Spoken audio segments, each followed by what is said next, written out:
华人传统艺术过年过节，无论是见阿公婆还是庙号，都爱上香。不过也传统的香哦，年从日久，唔但将为了旧门位，因那也分到武大大下。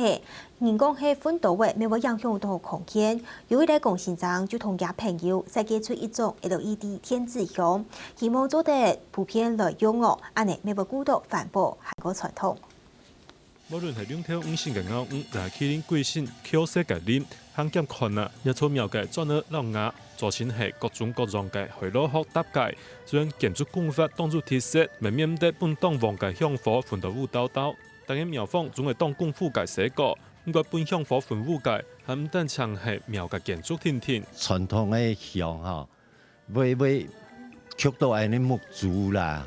健身点香，多年来大家见到建筑环保意识。已经入当当议论，如个讲先生前向开始入嚟想法，那偏入就设计一种用 LED 灯做主题，唔是点火，咪唔会出现嘅电子香，希望对各嘅庙方推广内容，庙方咪起到当好。落雨天个吃香啊，本个耳朵睇啦，个香吃得无错货咩，唔点唔会冲咩，个咁啊又唔得用我哋结又就问题啦。